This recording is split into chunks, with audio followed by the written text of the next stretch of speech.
Olá, bom dia, um excelente dia para você. Eu sou Priscila Rangel e o Agronacional já está no ar. Nosso ponto de encontro com os assuntos do campo e da cultura agro.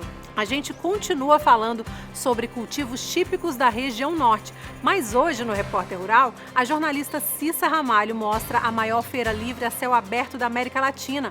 É o Mercado Ver o Peso, que fica em Belém do Pará. Vamos falar também da pitaia, uma fruta que perfuma o ambiente. Vamos conhecer uma fazenda que parece uma ilha verde no meio do cerrado e mostrar como é feita a produção de mel de abelhas diferentes. Tudo isso ainda hoje. Fica com a gente, o Agronacional está só começando.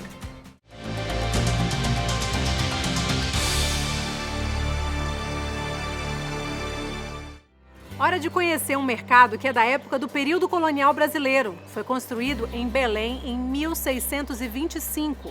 O tradicional mercado Ver o Peso resistiu ao tempo, cresceu e hoje é ponto turístico no Pará. Nós vamos acompanhar essa visita com Cissa Ramalho para o Repórter Rural.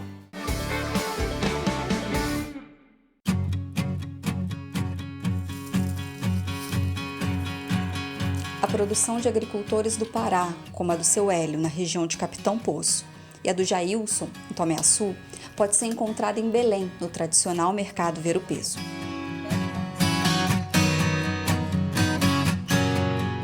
Maior feira livre a céu aberto da América Latina, o Ver o Peso reúne produtos típicos do Pará e muita cultura regional. O mercado foi construído em 1625, apenas um ano depois da fundação da cidade de Belém. A origem do Ver o Peso remonta ao período colonial brasileiro, quando a coroa portuguesa usava o local para fiscalizar o peso exato de mercadorias e, claro, cobrar seus impostos.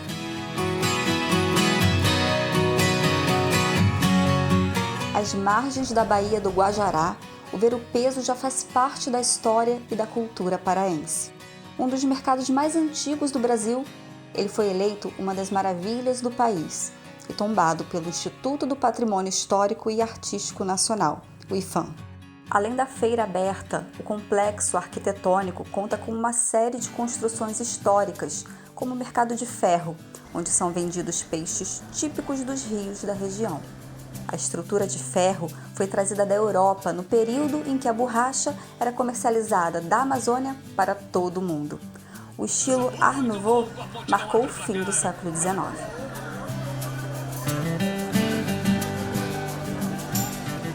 Aqui no Ver o Peso, Mercado Municipal de Belém, a gente encontra de tudo. É carimbó, boas histórias e os produtos típicos da Amazônia, como castanha, pimenta, dendê e até a cachaça de jamanta.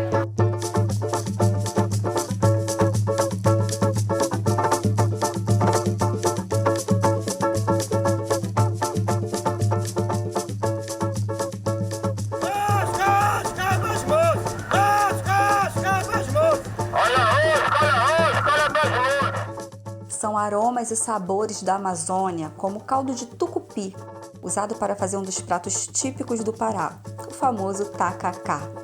De origem indígena, a receita pode incluir a farinha ou a goma de tapioca, que a gente também encontra por aqui em grande quantidade, e para todos os gostos. Outro produto encontrado em abundância na feira é a castanha do Brasil, antes conhecida como castanha do Pará. Ela chega na feira ainda em forma bruta e é descascada por ali mesmo, pelos próprios feirantes. Muito mais do que um ponto turístico, o Ver o Peso abastece a cidade de Belém com frutos e polpas de todos os tipos. A feira também é famosa por suas barraquinhas de ervas medicinais e temperos que encantam os visitantes. Além de doces e essências, o Ver o Peso também tem espaço para o artesanato local.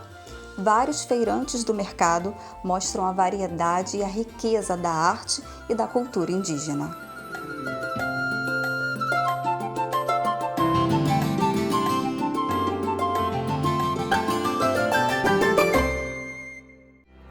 Olha que parece ter de tudo um pouco nesse mercado, né?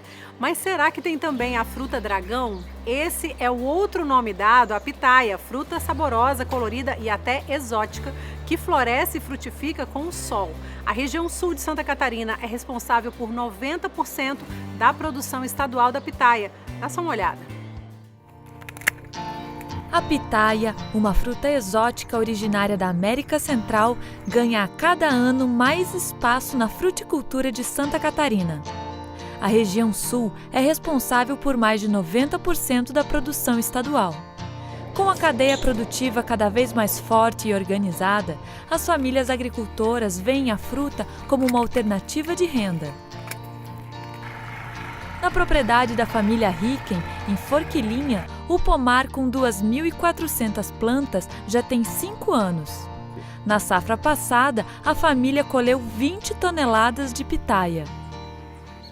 Hoje estamos com 1,65 hectares, pretendemos expandir. Esse 1,65 hectares estamos com 5.000 pés, queremos expandir para talvez 8.000, 9.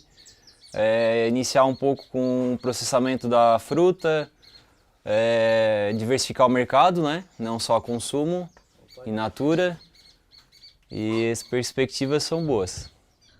Uma das características que torna a pitaia um sucesso é que a planta é rústica, não exigindo muitos tratos culturais nem o uso de agroquímicos. O extensionista da EPAGRE, Ricardo Santana Martins, fala sobre os principais manejos da cultura. Então, esse pomar ele tem 5 anos de idade e ele está em transição para o sistema de produção orgânica. Então, o que a gente tem recomendado, né, a EPAGRE principalmente, é utilizar espécies que forneçam cobertura do solo. Por exemplo, aqui a gente tem a grama amendoim, então ela é uma leguminosa. Ela fixa nitrogênio da atmosfera e incorpora no solo, né? E é uma ureia de graça assim, para o produtor, né? Então depois desse material, quando ele é roçado, ele vai disponibilizando o nitrogênio para as plantas, né? Além de adicionar bastante matéria orgânica do solo, manter a umidade, minimizar a erosão. Então só há benefícios utilizando essa cobertura de solo aqui nos pomares. Outra prática que a gente recomenda na pitaia é a poda ao final da safra. Então o que visa a poda? A gente tirar os ramos, os galhos sombreados, doentes, improdutivos e deixar apenas os ramos ou os cladóides, como a gente chama, com exposição solar. Então deixar nesse formato que está aqui, em forma de guarda-chuva, tá? Porque a pitaia ela só vai florescer e frutificar se ela receber exposição solar. Observem que nesse cladóide aqui tem 1, 2, 3, 4, 5 frutas de tamanho comercial. Não há necessidade de raleio, tá? O que importa é a alimentação dela, a nutrição dela com base em análise de solo. Então vocês podem observar que a pitaia floresce e frutifica apenas onde ela recebe a exposição solar. E outra poda que a gente pode fazer também é na primavera, né? Para tirar principalmente os brotos novos, né? Então, essa variedade aqui do pomar, ela é a branca comum. Então é uma variedade que bastante produtiva. 90% dos pomares aqui no extremo sul catarinense são plantados com essa espécie. Então ela necessita polinização. Então essa polinização foi feita ali pelo dia 20 e 21 de dezembro. Então usou o pólen de outra flor, de outra espécie, geralmente da polpa vermelha, e fez na polpa branca. Você pode fazer com auxílio de um pincel, né? Depois disso ela começa o processo de amadurecimento, né? Então aqui você já vê uma fruta que mudou a coloração, então do verde para o vermelho, então já mostra que ela já está boa para colher. Para a indústria, geralmente eles pedem que seja colhido um pouco antes, né? Em média aí de 30 dias, né? Por causa do período pós-colheita. Mas quanto mais tempo tu deixar no pé, por exemplo, até uns 36, 38 dias, mais doce ela vai, mais açúcar ela vai acumular no fruto, né? Então vocês observam aqui que a gente tem um fruto aí com uma média aí de 32 dias, então eu vou colher para vocês. Então sempre colher com o cladóide, com o galho junto, para diminuir as perdas após colheita, principalmente relacionado à oxidação. Então ele é um fruto que apresenta um tamanho comercial bem adequado, uma média aí de 300, 400 gramas. Depois ele é classificado, né, de acordo com o padrão da indústria. E depois ele é enviado aí para todo o Brasil, principalmente para São Paulo, né, que é um dos maiores mercados consumidores aqui da pitaia no Brasil. Os frutos possuem alto valor de mercado e grande demanda por parte dos consumidores. Através do programa de rastreabilidade, o agricultor disponibiliza os principais dados do seu produto ao comprador, fortalecendo a cadeia produtiva e garantindo a oferta de um alimento seguro.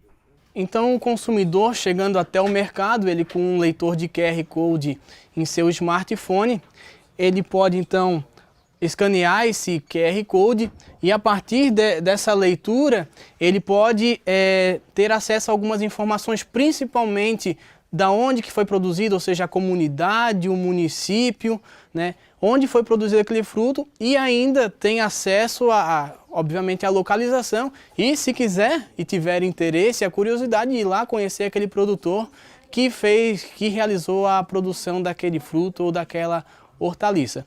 A etiqueta ela também traz algumas informações do lote, da data da colheita. Então, é mais uma segurança para o consumidor de estar se alimentando de um alimento sem resíduo de agrotóxico, né?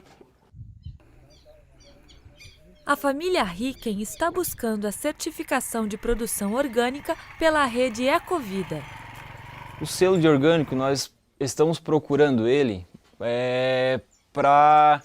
porque a gente já produz ela de forma natural, forma não convencional. Então, como não é aplicado nenhum agrotóxico, é tudo feito de maneira natural, a gente procura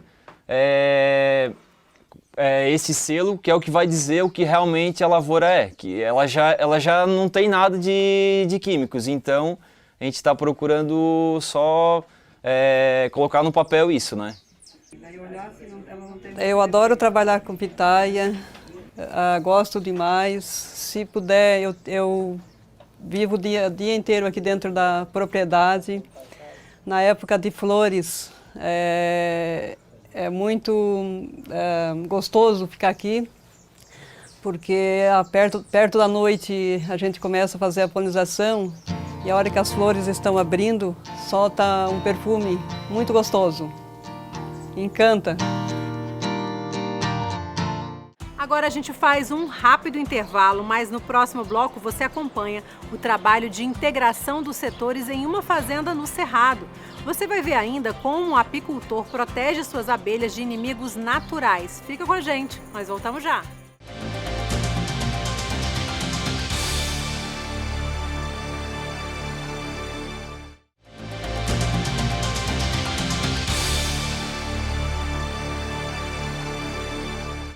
Estamos de volta com o Agro Nacional, nosso ponto de encontro com os assuntos do campo e da cultura agro. No meio do Cerrado brasileiro, a gente encontra uma ilha verde chamada Fazenda Santa Brígida. É um lugar super especial que nós vamos conhecer agora em um trecho do documentário Terra e Sustentabilidade, da Videomakers. A integração é um processo de inovação tecnológica. Cada caso é um caso, mas que exige principalmente uma mudança de como os produtores querem fazer a agricultura de hoje e de amanhã. Como veio o plantio direto, como veio várias tecnologias, isso vai ser no dia a dia de todas as fazendas. Vai ser uma coisa normal em todas as propriedades. Olha, a gente vê tanto futuro nisso que já está previsto na nossa fazenda de voltar realmente, não como pesquisa, mas como um negócio, produzir gado na fazenda. Eu tenho a minha terra porque é tudo plantio direto, sempre está formado, ou está plantado com cultura, ou está formado em pasto. Então eu tenho cobertura durante o ano inteiro, a minha terra está protegida. Mesma cobertura que a pastagem desce para plantio direto, para cultura soja, né? A eficiência de uso de recursos naturais passa por sistemas integrados e rotação de cultura e cobertura permanente de solo, que pode ser com florestas, com pastagens, com adubação verde ou com sucessão de culturas, sempre buscando a rentabilidade por unidade área. O governo federal assumiu compromisso voluntário com a comunidade internacional de, até 2020, reduzir a emissão de gases do efeito estufa. No setor agropecuário, a integração lavoura-pecuária-floresta é uma das tecnologias que vai contribuir para que o país possa cumprir essas metas. O Plano ABC vai recuperar 15 milhões de hectares de pastagens em degradação, aumentar em 4 milhões de hectares a ILPF, incrementar em mais 8 milhões de hectares o plantio direto no Brasil 5,5 milhões de hectares na fixação biológica de nitrogênio, 3 milhões de hectares no plantio de florestas e tratar 4 milhões de metros cúbicos de dejetos animais. Para dar suporte à implantação e à adoção dessas tecnologias, inclusive a LPF, o Ministério da Agricultura criou o programa ABC, Agricultura de Baixa Emissão de Carbono, que na verdade é uma linha de crédito com condições especiais de financiamento para dar suporte aos agricultores na parte de crédito rural. Para solicitar esta linha de crédito, o agricultor precisa elaborar previamente um projeto de integração com apoio de técnicos da extensão rural.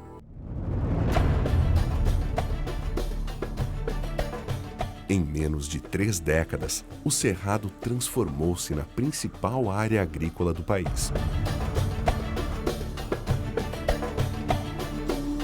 A vegetação é muito peculiar. Pequenos arbustos e árvores baixas e retorcidas são o que caracterizam o Cerrado. Ao mesmo tempo em que é intrigante, o cenário é inspirador. Com um clima bem definido, planta-se de tudo aqui. Vocês podem imaginar uma chuva fora de época. Que estrago causaria este algodão? O crescimento agrícola trouxe prosperidade para a região.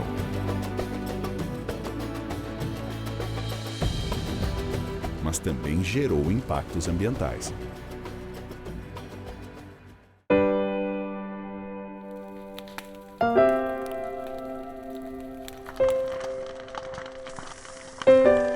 Quando o período de estiagem se prolonga, os estragos são incalculáveis. E este é o cenário no Cerrado.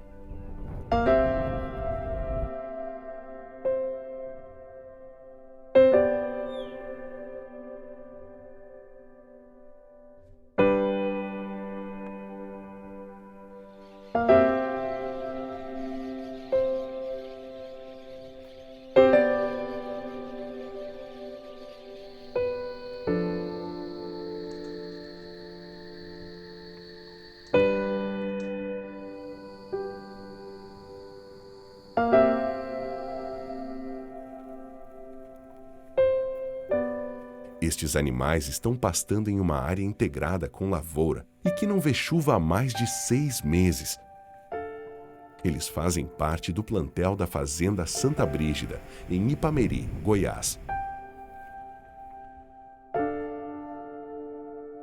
A tormenta indica que a chuva está chegando na região e que as coisas voltarão ao normal no Cerrado.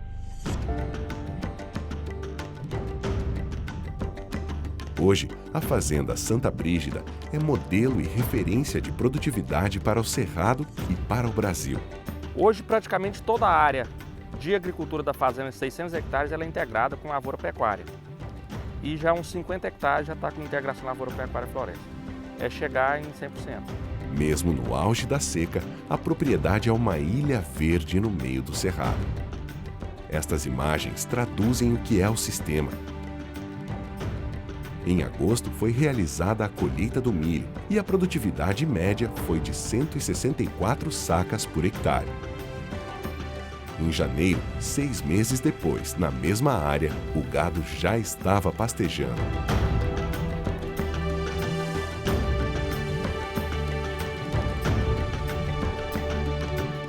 Na minha opinião, o maior benefício é a gente conseguir produzir 3 safras dentro do ano, né? A safra normal de grãos, a nossa safrinha, que é o boi, e tendo o eucalipto funcionando como uma poupança verde.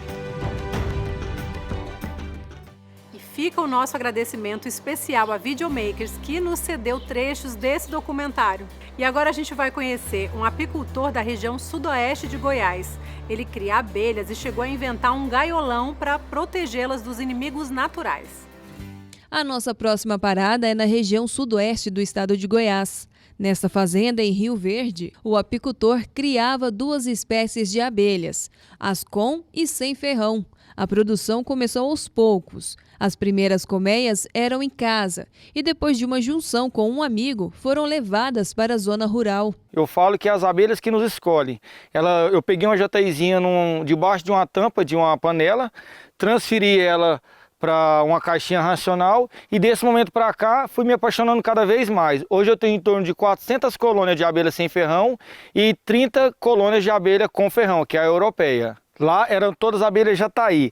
A jataí, por ter uma agressividade maior, nós deixamos elas em torno de 5 metros uma da outra. Estudos dizem que é bom deixar 2 metros. Como a minha é para produção de mel e elas vão ficar super fortes, eu deixo 5 metros uma da outra. Lá nós temos um corredor de 100 colônias de abelha jataí. Elas brigam, elas têm uma agressividade de uma colônia com a outra, então elas travam uma briga entre si e chega a exterminar as duas colônias, porque elas vão ficar fracas, aí vai chegar os oportunistas, que é o forídeo, a abelha limão, e vai atacar a colmeia e matar o resto que sobrar. Eu tinha 8 colônias de abelha europeia e apenas 3 colônias de abelha sem ferrão. Aí eu conheci o meu amigo Raul, que disponibilizou o espaço aqui na fazenda, onde que eu comecei aumentar esse número de colônias que eu tenho hoje. Para conhecer uma das espécies foi necessário o uso de EPIs. Os ataques vinham de todos os lados. A abelha europeia faz jus à sua fama. Bastou abrir a tampa da caixa para sermos atacados. A famosa africanizada. Nós fazemos o manejo de alimentação 60 dias antes da florada. A gente fornece cera alveolada para elas, vai trocando os quadros para disponibilizar espaço para a rainha fazer postura. E em torno de 20 dias antes da florada, a gente suspende a alimentação e adiciona as melgueiras, onde que elas armazenam o mel. E aqui tem quantas abelhas? Você tem mais ou menos em média? Quantas abelhas tem em uma caixa dessa?